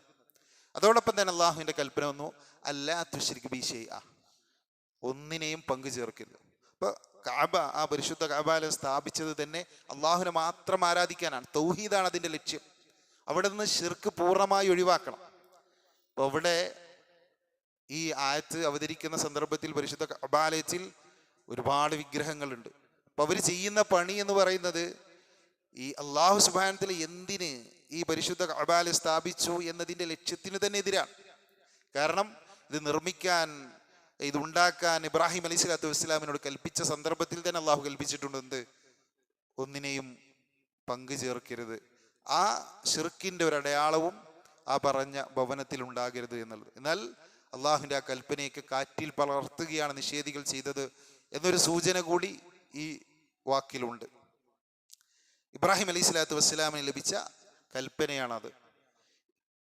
പിന്നെ രണ്ടാമത് അള്ളാഹുവിന്റെ കൽപ്പന വതുഹിർ ബൈത്തി, താങ്കൾ എൻ്റെ ഭവനത്തെ ശുദ്ധിയാക്കി വെക്കണം. അപ്പൊ അവിടെ രണ്ട് ശുദ്ധീകരണമുണ്ട്. അള്ളാഹുവിന്റെ ഭവനത്തിന്റെ ശുദ്ധീകരണം എന്ന് പറഞ്ഞാൽ ഒന്ന് ബാഹ്യമായ ശുദ്ധീകരണം, അവിടെ വന്ന് ആരാധന നിർവഹിക്കുന്നവർക്ക് വേണ്ട സൗകര്യങ്ങൾ ഒരുക്കുക, ശുദ്ധിയോടുകൂടി അത് കൊണ്ടു നടക്കുക എന്നുള്ളത് അതിന്റെ പരിപാലകരുടെ കർത്തവ്യമാണ്. ഈ ഭവനത്തിന്റെ പരിപാലനം അള്ളാഹു ആരെയാണ് ഏൽപ്പിച്ചത്? ഇബ്രാഹിം അലൈഹി സ്വലാത്തു വസ്സലാമിനെയാണ്. അതുകൊണ്ടാണ് അദ്ദേഹത്തോട് കൽപ്പിക്കുന്നത്, നിങ്ങൾ അതെന്താക്കണം, നല്ല വൃത്തിയോടുകൂടി കൊണ്ടു നടക്കണം. അപ്പൊ നമ്മളെ ഉത്തരവാദിത്വം ഏൽപ്പിച്ച ഭവനം അത് വൃത്തിയോടുകൂടി കൊണ്ട് നടക്കേണ്ട ബാധ്യത ആർക്കാ? ഇബ്രാഹിം അലൈഹി സ്വലാത്തു വസ്സലാമിനാണോ? അല്ല, നമുക്കാണ്. അപ്പൊ ഇവിടെ ഈ ഭവനം അത് ഏറ്റവും നന്നായി വൃത്തിയോട് കൊണ്ട് നടക്കാൻ, ശുദ്ധീകരിച്ച് വൃത്തിയോടുകൂടി കൊണ്ട് നടക്കാൻ അള്ളാഹു ഇബ്രാഹിം അലൈഹി സ്വലാത്തു വസ്സലാമിനോട് കൽപ്പിക്കുന്നത്. അദ്ദേഹമാണ് അതിൻ്റെ പരിപാലനത്തിന്റെ ചുമതലയുള്ളത് എന്നുള്ളത് കൊണ്ടാണ്. ഇപ്പൊ രണ്ട് തരത്തിലുള്ള ശുദ്ധീകരണമുണ്ട്. ഒന്ന് ബാഹ്യമായ ശുദ്ധീകരണമുണ്ട്, ആന്തരികമായ ശുദ്ധീകരണമുണ്ട്. ആന്തരികമായ ശുദ്ധീകരണം പറഞ്ഞാൽ അവിടെ അള്ളാഹുവിനെ മാത്രം ആരാധിക്കാനാണ് മസ്ജിദുകൾ. അവിടെ ശിർക്കിന്റെ അടയാളങ്ങൾ ഉണ്ടാകാൻ പാടില്ല. ബിദ്അത്തിന്റെ, അന്ധവിശ്വാസങ്ങളുടെ അടയാളങ്ങളോ കർമ്മങ്ങളോ ഒരു നാട്ടിലെ ഒരു മസ്ജിദിൽ നടക്കാൻ പാടില്ല. അതാണ് ഏറ്റവും വലിയ അശുദ്ധി. ആ അശുദ്ധിയിൽ നിന്ന് ആ ഭവനങ്ങൾക്ക് ശുദ്ധി നൽകുക എന്നുള്ളത് അത് പരിപാലിക്കുന്നയാളുടെ ഉത്തരവാദിത്തമാണ്. അത് പാലിച്ചിട്ടില്ല എങ്കിൽ നാളെ പരലോകത്തവർ കുറ്റക്കാരാകും. അതാണ് ഒന്ന്. അവിടെ അള്ളാഹുവിന്റെ നാമം മാത്രമാണ് ഉയർന്നു കേൾക്കേണ്ടത്. പിന്നെ ബാഹ്യമായ ശുദ്ധീകരണമുണ്ട്. ഇപ്പൊ കഅബയെ സംബന്ധിച്ചിടത്തോളം കഅബാലയത്തിന്റെ പരിസരമൊക്കെ വൃത്തിയായി സൂക്ഷിക്കണം. എന്തിനു വേണ്ടിയിട്ടാണ്? അവിടെ ആരാധനയ്ക്ക് വരുന്ന ആളുകൾക്ക് ഒരു ശാരീരികമായ ഉന്മേഷം, ഒരു സൗകര്യം, അവർക്ക് നല്ല നിലക്ക് നല്ല മനസ്സോടുകൂടി ആരാധന നിർവഹിക്കാനുള്ള സൗകര്യങ്ങൾ അത് ഒരുക്കി കൊടുക്കുക എന്നുള്ളത് ആ ഭവനത്തിന്റെ പരിപാലകരുടെ കർത്തവ്യമാണ് എന്നുള്ളത് ഈ ആയത്ത് നമ്മളെ പഠിപ്പിക്കുന്നുണ്ട്. പിന്നെന്താണ്? ആർക്ക് വേണ്ടിയാണ്? ലിത്വാഇഫീന, തവാഫ് ചെയ്യുന്നവർ. വൽ ഖായിമീന, ആരാണ് ഖായിമീൻ എന്ന് പറഞ്ഞാൽ അവിടെ ആരാധനക്കായി നിൽക്കുന്ന ആളുകൾ, ഇഅ്തികാഫിലായി കഴിഞ്ഞുകൂടുന്ന ആളുകൾ. പിന്നെ വറുക്കഅ സുജൂദ്, റുകൂഉം സുജൂദും ചെയ്യുന്നവർ. ആ പറയുന്നതിൻ്റെ അർത്ഥം നമസ്കരിക്കുന്നവർ എന്നാണ്. റുക്കൂ മാത്രമായിട്ടൊരു ആരാധനയില്ല, സുജൂദ് മാത്രമായിട്ട് പിന്നെയുണ്ട്. സുജൂദ് തിലാവത്തിന്റെ സുജൂദ് ഉണ്ട്, അതുപോലെ ശുക്രിന്റെ സുജൂദ് ഉണ്ട്.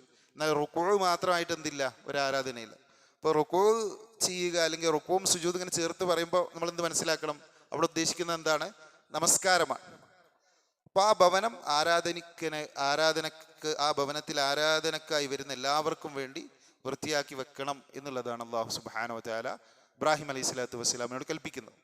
ഈ ആയത്ത് നമ്മളെ പഠിപ്പിക്കുന്ന ഗൗരവമുള്ള കാര്യം, ഒന്ന്, പരിശുദ്ധ കഅബാലയം പണിതുയർത്തിയത് തൗഹീദിന്റെ അടിത്തറയിലാണ്. അള്ളാഹുവിനെ മാത്രം ആരാധിക്കാൻ വേണ്ടി പണിതതാണ് ആ ഭവനം. ആ ഭവനത്തിന്റെ തുടർച്ചയായി ലോകത്തിന്റെ വ്യത്യസ്ത കോണുകളിൽ ഉണ്ടായ ഭവനങ്ങൾ, അള്ളാഹുവിൻ്റെ ഭവനങ്ങൾ, മസ്ജിദുകൾ, അതിൻ്റെ ലക്ഷ്യം തന്നെയാണ് തൗഹീദാണ്. തൗഹീദിൻ്റെ അടയാളമല്ലാത്ത മറ്റൊന്ന്, ഷിർക്കിൻ്റെ ഒരു അടയാളവും അവിടെ കാണാൻ പാടില്ല. അത് വലിയ തിന്മയാണ്. അത് ഈ ആയത്ത് നമ്മൾ പഠിപ്പിക്കുന്നുണ്ട്. പിന്നെ രണ്ടാമത്തെ കാര്യം, വിഗ്രഹാരാധന, ബഹുദൈവ ആരാധകർക്ക് അവിടെ ഒരു അവകാശമില്ല. എന്തുകൊണ്ടില്ല? കാരണം ആ ഭവനം സ്ഥാപിക്കപ്പെട്ടത് തന്നെ അള്ളാഹുവിനെ മാത്രം ആരാധിക്കാനാണ്. ആ ലക്ഷ്യത്തിന് തന്നെ എതിരായി ചിന്തിക്കുന്നവർ, പ്രവർത്തിക്കുന്നവർ, അവരെ സംബന്ധിച്ചിടത്തോളം ആ ഭവനത്തിൽ ഒരു അവകാശവുമില്ല. അപ്പം അവിടെ അവകാശമുണ്ട്. ലോകത്ത് മൊത്തം മനുഷ്യർക്ക് അവകാശമുണ്ടെന്ന് പറയുമ്പോൾ ആ അവകാശം ആർക്കുള്ളതാണ്? അള്ളാഹുവിനെ മാത്രം ആരാധിക്കുന്ന ആളുകൾക്കാണ്. അതുകൊണ്ടാണ് അവിടെ മുസ്ലിമീങ്ങൾക്ക് പ്രവേശിക്കാൻ പറ്റുമോ? പറ്റൂല. കാരണം എന്തുകൊണ്ട്? അതിൻ്റെ കാരണം ആ ഭവനം നിർമ്മിക്കപ്പെട്ടത് തന്നെ അള്ളാഹുവിനെ മാത്രം ആരാധിക്കാനാണ്. അതിന് പുറമെയുള്ളവരെ ആരാധിക്കാമെന്ന വിശ്വാസം വെച്ച് പുലർത്തുന്നവരെ സംബന്ധിച്ചിടത്തോളം അവർ ആ ലക്ഷ്യത്തിന് തന്നെ എതിരാണ്. അതുകൊണ്ട് അവർക്ക് അവിടെ എന്തില്ല? ഒരു അവകാശമില്ല. യഥാർത്ഥത്തിൽ ആ ഭവനത്തിൻ്റെ അവകാശികൾ അള്ളാഹുവിൻ്റെ റസൂലും സ്വഹാബത്തുമാണ് എന്നുള്ളതാണ് ഇതിലൂടെ അള്ളാഹു സുബ്ഹാനഹു വ തആല വ്യക്തമാക്കുന്നത്. കാരണം അവരാണ് തൗഹീദിൻ്റെ വക്താക്കൾ. എന്നാൽ അവിടെ ഇപ്പോൾ അവരെ ആരാധിക്കാൻ അല്ലെങ്കിൽ ഉംറ ചെയ്യാൻ അനുവദിക്കാതെ തടഞ്ഞു വെക്കുന്നവർ ഷിർക്കിൻ്റെ വക്താക്കളാണ്. അവർക്ക് അതിൽ ഒരു അവകാശവുമില്ല എന്നുള്ളത് കൂടി അള്ളാഹു സുബ്ഹാനഹു വ തആല ഈ ആയത്തിലൂടെ നമ്മൾ പഠിപ്പിക്കുന്നുണ്ട്.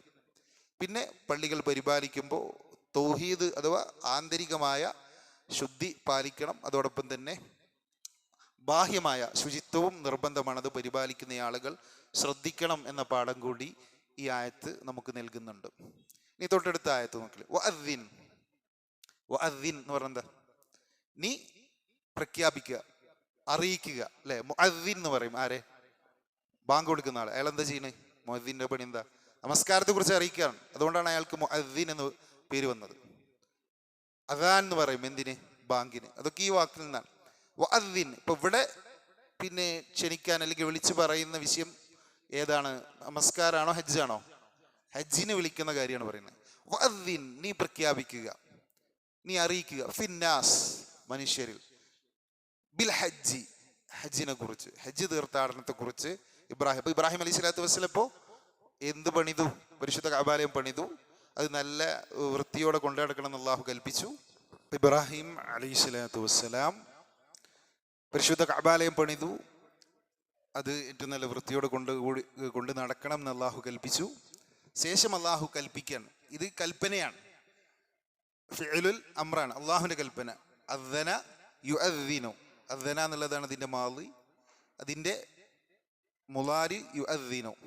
അദ്ദിൻ എന്നാവുമ്പോഴോ നീ പ്രഖ്യാപിക്ക്, കൽപ്പനയാണ്. ഫിന്നാസി, ജനങ്ങളിൽ, ബിൽ ഹജ്ജി, ഹജ്ജിനെ കുറിച്ച്, ഹജ്ജ് തീർത്ഥാടനത്തിന് വരാൻ എന്താക്കുക? നീ പ്രഖ്യാപിക്കുക, വിളിച്ചു പറയാം. യഅ്തൂക, അങ്ങനെയെങ്കിൽ യഅ്തു, അതാ യഅ്തി, യഅ്തു പറഞ്ഞാൽ അവർ വരും. യഅ്തൂക, നിന്റെ അരികിലേക്ക്. യഅ്തൂക, അവർ നിന്റെ അടുക്കൽ വരും. റിജാലൻ, എങ്ങനെ? കാൽ നടക്കാരായിക്കൊണ്ട്. റിജാലൻ, കാൽ നടക്കാരായിക്കൊണ്ട്, നടന്നുകൊണ്ട് അവര് നിന്റെ അടുത്ത് വരും. വഅലാ കുല്ലി ളാമിരിൻ, വഅലാ മേൽ, കുല്ലി ളാമിരിൻ, എല്ലാ മെലിഞ്ഞ വാഹനപ്പുറത്തും. യഅ്തീന, അവർ വരും. മിൻ കുല്ലി ഫജ്ജിൻ, എല്ലാ വഴികളിൽ നിന്നും. ഫജ്ജ് വഴി. മിൻ കുല്ലി ഫജ്ജിൻ, എല്ലാ വഴികളിലൂടെയും വരും. കടലെന്നോ കരയെന്നോ വ്യത്യാസമില്ല. അമീഖ്, ദൂര സ്ഥാന, വിദൂര ഇടങ്ങളിൽ നിന്ന് എല്ലാ വഴികളിലൂടെയും, കടലെന്നോ കരയെന്നോ വ്യത്യാസമില്ലാതെ ആളുകൾ അവിടെ എത്തും എന്നുള്ളതാണ് പറയുന്നത്. അപ്പോൾ അല്ലാഹു സുബ്ഹാനഹു വ തആല ഇബ്രാഹിം അലൈഹി സ്വലാത്തു വസ്സലാമിനോട് കൽപ്പിക്കുകയാണ്, ഇബ്രാഹിമേ, കഅബാലയം പണിതല്ലോ, ഇനി വിളിച്ചു പറ. വഅദ്ദിൻ ഫിന്നാസി ബിൽ ഹജ്ജ്. ആരോടാ വിളിച്ചു പറയേണ്ടത്? ആ മക്കയിൽ അല്ലെങ്കിൽ ആ അതിനടുത്തുള്ള പ്രദേശത്തുള്ള ആളുകളോട് മാത്രമാണോ? അല്ല, ലോകത്തോടുള്ള വിളിയാണ്. അതിൽ അമേരിക്കക്കാരനും ആഫ്രിക്കക്കാരനും പറഞ്ഞ ഏതൊക്കെ മനുഷ്യർ ഏതൊക്കെ കാലത്ത് ഇവിടെ ജനിക്കാനിരിക്കുന്നുണ്ടോ അവരോടൊക്കെയുള്ള വിളിയാണ്. സകല മനുഷ്യ, ഫിന്നാസ് എന്നാണ്, സകല മനുഷ്യരോടുമായിട്ട് വിളിച്ചു പറ. എന്തിന്? ബിൽ ഹജ്ജ്, ഹജ്ജ് തീർത്ഥാടനത്തിന് ഈ പുണ്യ ഭവനത്തിലേക്ക് കടന്നു വരാൻ. അപ്പൊ സ്വാഭാവികമായിട്ടും ഇബ്രാഹിം അലൈഹി സ്വലാത്തു വസ്സലാം എന്തായിരിക്കും തിരിച്ചു പറഞ്ഞിട്ടുണ്ടാവുക? അല്ലാഹു സുബ്ഹാനഹു വ തആല പറയാണ്, ഇബ്രാഹിമെ, നീ വിളിച്ചു പറ. ആരെങ്കിലും ഒന്നോ രണ്ടോ ആൾക്കാരോടല്ല, അല്ലെങ്കിൽ ഏതെങ്കിലും ഒരു നാട്ടുകാരോടല്ല, ലോകത്തിന്റെ ഏതൊക്കെ കോണിൽ അന്ന് മനുഷ്യരുണ്ടോ ആ മനുഷ്യരെയൊക്കെ മൊത്തത്തിൽ വിളിക്കാനാണ് ഇബ്രാഹിം അലൈഹി സ്വലാത്തു വസ്സലാമിനോട് കൽപ്പിക്കുന്നത്. ഇബ്രാഹിം അലൈഹി സ്വലാത്തു വസ്സലാം സ്വാഭാവികമായിട്ട് ചോദിച്ചു, അല്ലാ, ഞാൻ വിളിച്ചാൽ എങ്ങനെ ആളുകൾ കേൾക്കാനാണ്? അത് തന്നെ ആൾ താമസമില്ലാത്ത വളരെ കുറഞ്ഞ ആളുകൾ മാത്രം താമസിക്കുന്ന ഒരിടം, അത് തന്നെ വിദൂരമായൊരു മരുഭൂമി. ഇവിടെ ഒരു ഭവനം സ്ഥാപിച്ചിട്ട് ഇതിലേക്ക് ലോകത്തെ വിളിച്ചാൽ ആരെങ്കിലും ഇങ്ങോട്ട് വരുമോ? എങ്ങനെ ആളുകൾ വരാനാണ് എന്ന സംശയം ഇബ്രാഹിം അലൈഹി സ്വലാത്തു വസ്സലാം അള്ളാഹുവോട് ചോദിക്കാൻ. ഇബ്രാഹിം അലൈഹി സ്വലാത്തു വസ്സലാമിനോട് അള്ളാഹു പറയുന്നത്, നീ വിളിച്ചുകൊള്ളുക. ആ വിളി മനുഷ്യരുടെ കാതുകളിൽ എത്തിക്കേണ്ട ഉത്തരവാദിത്വം ആർക്കുള്ളതാണ്? എൻ്റെതാണ്. അങ്ങനെ ഇബ്രാഹിം അലൈഹി സ്വലാത്തു വസ്സലാം അള്ളാഹുവിൻ്റെ ഈ കൽപ്പന പൂർത്തീകരിച്ച് ഒരു മലമുകളിൽ കയറി നിന്ന് പ്രഖ്യാപിച്ചു, യാ അയ്യുഹന്നാസ്, ഈ മനുഷ്യരെ, ഇന്ന റബ്ബക ഖദ് ഇത്തഖദ ബൈത, തീർച്ചയായും നിങ്ങളുടെ റബ്ബ് ഇവിടെ പരിശുദ്ധമായ ഒരു ഭവനം സ്ഥാപിച്ചിട്ടുണ്ട്. ഫഹുജ്ജു, അതിനാൽ നിങ്ങൾ ഹജ്ജ് തീർത്ഥാടകരായി ഈ പുണ്യ ഭവനത്തിലേക്ക് കടന്നു വരിൻ. ഇതെന്ന് വിളിച്ചതാ 5000 വർഷങ്ങൾക്ക് മുമ്പ് ഇബ്രാഹിം അലൈഹി സ്വലാത്തു വസ്സലാം ഈ പരിശുദ്ധ കഅബാലയത്തിന്റെ പണി പൂർത്തീകരിച്ചതിന് ശേഷം അള്ളാഹുവിന്റെ കൽപ്പന പ്രകാരം ആ മലമുകളിൽ കയറുന്നത് പ്രഖ്യാപിക്കുകയാണ്, ഏ മനുഷ്യരെ, അള്ളാഹു സുബ്ഹാനഹു വ തആല പരിശുദ്ധമായ ഒരു ഭവനോട് സ്ഥാപിച്ചിട്ടുണ്ട്, ഇതിലേക്ക് നിങ്ങൾ ഹജ്ജ് തീർത്ഥാടകരായി കടന്നു വരിൻ. ആ വിളി വന്നിട്ട് 5000 വർഷം പിന്നിട്ടു. ഇന്നും ആ വിളിക്കുത്തരമേകിക്കൊണ്ട് ലോകത്തിൻ്റെ അഷ്ടദിക്കുകളിൽ നിന്ന് ലക്ഷക്കണക്കിന് മനുഷ്യരാണ് അവിടെ ഒത്തുകൂടുന്നത്. എത്ര വലിയ അത്ഭുതമാണ്! അള്ളാഹു സുബ്ഹാനഹു വ തആല അള്ളാഹുവിൻ്റെ വാഗ്ദാനം എങ്ങനെ നിറവേറ്റി എന്നതിൻ്റെ അടയാളം കൂടിയാണത്. എത്ര വലിയ അത്ഭുതമാണ്! ലോകത്തിൻ്റെ വ്യത്യസ്ത കോണുകളിൽ നിന്ന് ആ മരുഭൂമിയിൽ പണിത ഭവനത്തിലേക്ക് വന്നു ചേരുകയാണ്. നമുക്കറിയാം അബ്രഹത്തിന്റെ കഥ. എല്ലാ ആളുകളും പരിശുദ്ധ കഅബാലയത്തിലേക്ക് ആകർഷിക്കപ്പെടുകയും ഹജ്ജ് എന്ന് തുടങ്ങിയതാ മുഹമ്മദ് റസൂൽ സല്ലല്ലാഹു അലൈഹി വസല്ലം തുടങ്ങിയാണോ? അല്ല, ഇബ്രാഹിം അലൈഹി സ്വലാത്തു വസ്സലാമിന്റെ കാലം തൊട്ട് ഉണ്ട്. ആ ഹജ്ജിന്റെ രൂപത്തിന് പല വ്യത്യാസങ്ങളുണ്ടാവും, അതിൽ ചിലപ്പോൾ ശിർക്കൊക്കെ കടന്നു വന്നിരിക്കാം. പക്ഷെ ഹജ്ജ് ആ കാലം തൊട്ട് ഇങ്ങനെ തുടർന്നു പോരുകയാണ്.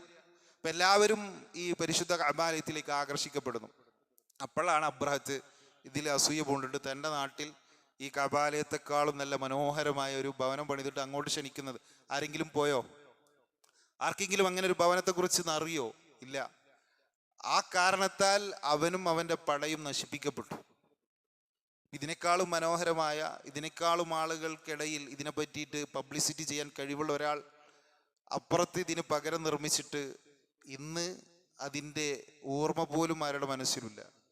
എന്നാൽ ഈ പറഞ്ഞ ഒരു മനുഷ്യനും ഇല്ലാത്ത വളരെ വിരലെണ്ണാവുന്ന ആളുകൾ മാത്രമുള്ള ആ സ്ഥലത്ത്, ആ മരുഭൂമിയിൽ ഇബ്രാഹിം അലൈഹി സ്വലാത്തു വസ്സലാം അള്ളാഹുവിൻ്റെ കൽപ്പന കേട്ട് ഈ ഭവനം നിർമ്മിച്ചിട്ട് ലോകത്തോട് വിളിച്ചു പറഞ്ഞപ്പോൾ 5000 വർഷങ്ങൾക്ക് ഇപ്പുറവും ലക്ഷക്കണക്കിന് മനുഷ്യർ ആ പുണ്യഭൂമിയിലേക്ക് ഒഴുകുകയാണ്.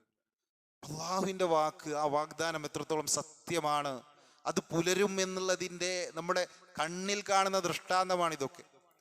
അപ്പം ആ വിളിയാണ് അന്ന് അള്ളാഹു സുബ്ഹാനഹു വ തആല വിളിക്കാൻ പറഞ്ഞ വിളിയെക്കുറിച്ചാണ് ഈ ആയത്തിൽ നമ്മൾ പഠിപ്പിക്കുന്നത്. അള്ളാഹു കൽപ്പിക്കുന്നത് വഅദ്ദിൻ ഫിന്നാസി ബിൽ ഹജ്ജ്, ജനങ്ങളോട് വിളിച്ചു പറ.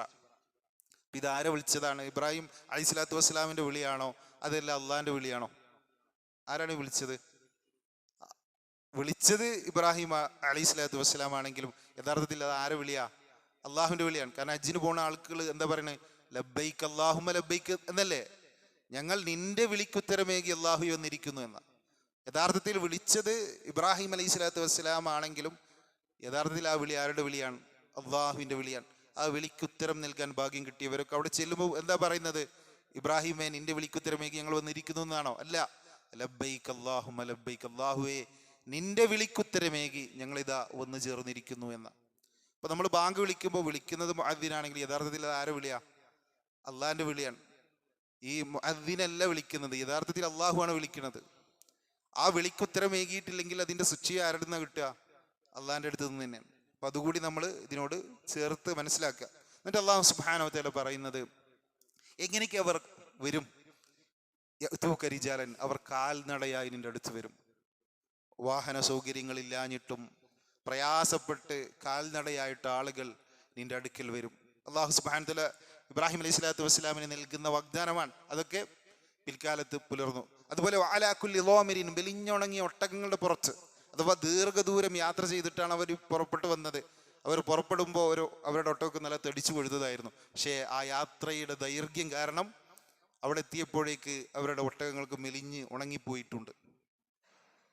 അപ്പം അതുപോലെ തന്നെ വ്യത്യസ്ത ഇടങ്ങളിൽ ഇപ്പം അന്ന് ഒട്ടകത്തിൻ്റെ കാര്യമാണെങ്കിൽ അത് കഴിഞ്ഞപ്പോൾ വിമാനത്തിലും കപ്പലുകളിലൊക്കെ ആളുകൾ അങ്ങോട്ട് ഒഴുകിക്കൊണ്ടിരിക്കുന്നു.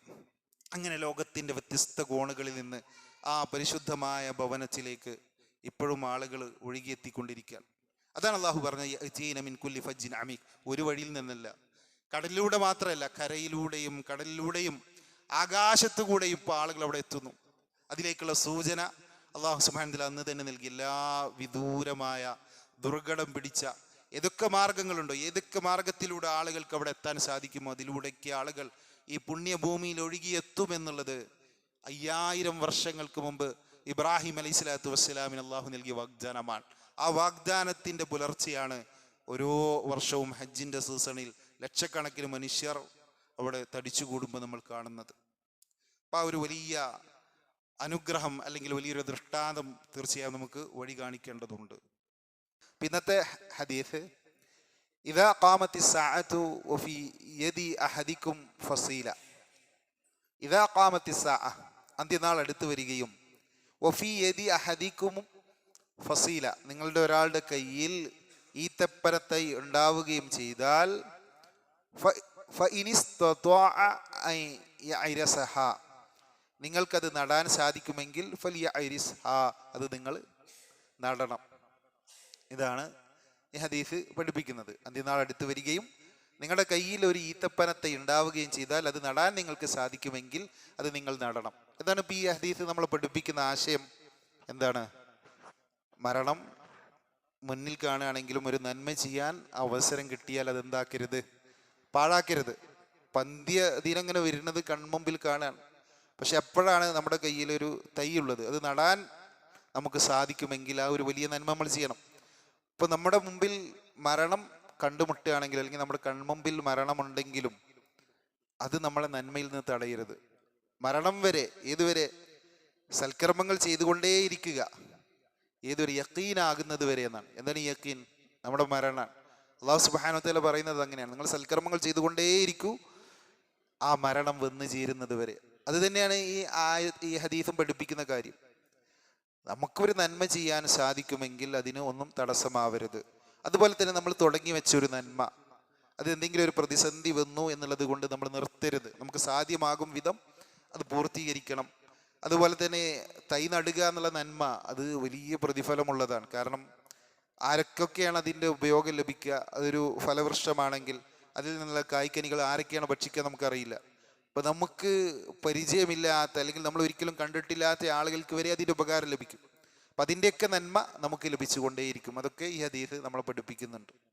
ഇപ്പോൾ ഒരു നന്മയും ചെയ്യാനൊരവസരം കിട്ടിയാൽ എന്തെങ്കിലും ഒരു ചെറിയ തടസ്സം നമ്മുടെ മുന്നിലുണ്ട് എന്നുള്ളതിൻ്റെ പേരിൽ ആ നന്മ നമ്മൾ ചെയ്യാതെ പോകരുത് എന്നുള്ളതാണ് ഈ ഹദീസ് നമ്മളെ മൊത്തത്തിൽ പഠിപ്പിക്കുന്നത്. അതുപോലെ തന്നെ നല്ല പ്രതീക്ഷയോടുകൂടി കാര്യങ്ങൾ ചെയ്യണം പ്രതിസന്ധികൾ വരുമ്പോഴും എന്നൊക്കെ ഈ ഹദീസ് നമ്മളെ പഠിപ്പിക്കുന്നതാണ്. ഇനി നമ്മൾ ഇന്ന് പഠിക്കുന്ന പ്രാർത്ഥന, നമുക്ക് ദുരിതമോ വിഷമോ പ്രയാസമൊക്കെ വരുമ്പോൾ ഈ പ്രാർത്ഥന ചൊല്ലുക. ലാ ഇലാഹ ഇല്ലല്ലാഹു അൽ അളീമുൽ ഹലീം, ലാ ഇലാഹ ഇല്ലല്ലാഹു റബ്ബുൽ അർശിൽ അളീം, ലാ ഇലാഹ ഇല്ലല്ലാഹു റബ്ബുസ് സമാവാതി വറബ്ബുൽ അർളി വറബ്ബുൽ അർശിൽ കരീം. അപ്പം നമുക്ക് പ്രയാസങ്ങൾ, ബുദ്ധിമുട്ടുകൾ, അത് മാനസിക വ്യതയാകാം, അല്ലെങ്കിൽ മറ്റെന്തെങ്കിലും ദുരിതമാകാം. ആ സന്ദർഭത്തിൽ ഉടമസ്ഥനായ റബ്ബിനെ ഈ അതിമഹത്തായവൻ്റെ നാമങ്ങളൊക്കെ പറഞ്ഞിട്ട് വിളിച്ചാൽ ഉറപ്പായും നമുക്ക് ആ വിഷയത്തിൽ ആശ്വാസവും സമാധാനവും അല്ലാഹു സുബ്ഹാനഹു വ തആല നമ്മുടെ ഹൃദയത്തിലേക്ക് ഇട്ടുതരും. ലാ ഇലാഹ ഇല്ലല്ലാഹുൽ അളീമുൽ ഹലീം, അല്ലാഹു അല്ലാതെ ആരാധനക്കർഹനായ ഒരാളുമില്ല, അവന് മഹാനാണ്, അത്യുന്നതനാണ്, സഹനശീലനാണ്. ലാ ഇലാഹ ഇല്ലല്ലാഹു റബ്ബുൽ അർശിൽ അളീം, അല്ലാഹു അല്ലാതെ ആരാധനക്കർഹനായ ഒരുവനുമില്ല, മഹത്തായ അർശിൻ്റെ റബ്ബാണ് അവൻ. ലാ ഇലാഹ ഇല്ലല്ലാഹു റബ്ബുസ് സമാവാതി വറബ്ബുൽ അർളി വറബ്ബുൽ അർശിൽ കരീം. അല്ലാഹു സുബ്ഹാനഹു വ തആല അവനല്ലാതെ ആരാധനക്കർഹനായ ഒരുവനുമില്ല, അവൻ ആകാശങ്ങളുടെ റബ്ബാണ്, ഭൂമിയുടെ റബ്ബാണ്, ആദരണീയമായ ആ അർശിൻ്റെ റബ്ബും അവൻ തന്നെയാണ്. ഇത് നമ്മൾ ആത്മാർത്ഥമായി നമ്മുടെ റബ്ബിനെ മറക്കാതെ ആ പ്രതിസന്ധിയിലും പ്രയാസത്തിലും നമ്മൾ പറയുകയാണെങ്കിൽ തീർച്ചയായും നമുക്ക് സമാധാനവും സന്തോഷവും ആ വിഷയത്തിൽ എളുപ്പമൊക്കെ അല്ലാഹു സുബ്ഹാനഹു വ തആല നൽകും. ഇൻഷാ അല്ലാഹ്. അല്ലാഹു സുബ്ഹാനഹു വ തആല ഇവിടെ ഇങ്ങനെ ഒരുമിച്ചിരിക്കാൻ ഭാഗ്യം നൽകിയതുപോലെ നമ്മളേക്ക് ജന്നാത്തുൽ ഫിർദൗസിൽ ഒരുമിച്ച് കൂട്ടി അനുഗ്രഹിക്കുമാറാവട്ടെ. അല്ലാഹുവേ, ഞങ്ങളുടെ ഈ ഖുർആൻ പാരായണം, പഠനം, ഈ കേൾവി, ഇതൊക്കെ ഞങ്ങളുടെ ഈമാനിൻ്റെ വർധനവിനും സൽക്കർമ്മങ്ങൾ ആവേശത്തോടു കൂടി ചെയ്യാനുള്ള പ്രേരണക്കും കാരണമാക്കിയണമേ. അല്ലാഹുവേ, ഞങ്ങളുടെ ഈ ഖുർആൻ പാരായണം, കേൾവി, ഇതൊക്കെ നല്ല കർമ്മങ്ങൾ മാത്രം തുണിയായി ഉണ്ടാകുന്ന, പരലോകത്ത് തുണിയേകുന്ന വലിയ സൽക്കർമ്മമായി ഞങ്ങളിൽ നിന്ന് സ്വീകരിച്ച് അനുഗ്രഹിക്കുമാറാവണേ. അല്ലാഹുവേ, ഞങ്ങൾ ചെയ്ത ഈ ഒരു സൽക്കർമ്മം, നിന്റെ കലാം ഞങ്ങൾ പഠിക്കാൻ ക്ഷമയോടുകൂടി ഇത്ര നേരം ഞങ്ങൾ ഇരുന്നു, ഈ നൽകിയ സൗഭാഗ്യം ഞങ്ങൾക്ക് നിലനിർത്തി നൽകണമേ. അല്ലാഹു, ഈ നന്മയിൽ ഞങ്ങൾക്ക് ഇസ്തിഖാമത്ത് നൽകണമേ. അല്ലാഹുവേ, നിന്റെ കലാമിനോടുള്ള സ്നേഹം ഞങ്ങളുടെ ഹൃദയത്തിൽ ഊട്ടിയുറപ്പിക്കണമേ. ഖുർആൻ പഠിക്കാനും അത് ജീവിതത്തിൽ കൊണ്ടുവരാനും, അങ്ങനെ ആ ഖുർആനിനെ ഹൃദയത്തിൻ്റെ വസന്തമാക്കാനും ജീവിതത്തിൻ്റെ വഴികാട്ടിയാക്കാനുമുള്ള തൗഫീഖ് ഞങ്ങൾക്കൊക്കെ നൽകി അനുഗ്രഹിക്കണമേ. അല്ലാഹുവേ, ഖുർആൻ ഈ ദുനിയാവിൽ ഞങ്ങളുടെ കൂട്ടുകാരനായി ഉണ്ടാവേണമേ. അല്ലാഹുവേ, നാളെ പരലോകത്തും ഖുർആൻ കൂട്ടുകാരനായി കടന്നു വരുന്ന മഹാഭാഗ്യവന്മാരിൽ ഞങ്ങളെ ഉൾപ്പെടുത്തി അനുഗ്രഹിക്കണമേ. അല്ലാഹുവേ, ഞങ്ങൾ പാപികളാണ്, ദോഷികളാണ്. ഞങ്ങളുടെ പാപങ്ങളൊക്കെ പുറത്ത് നൽകി ഞങ്ങളെ പരിശുദ്ധരാക്കണമേ.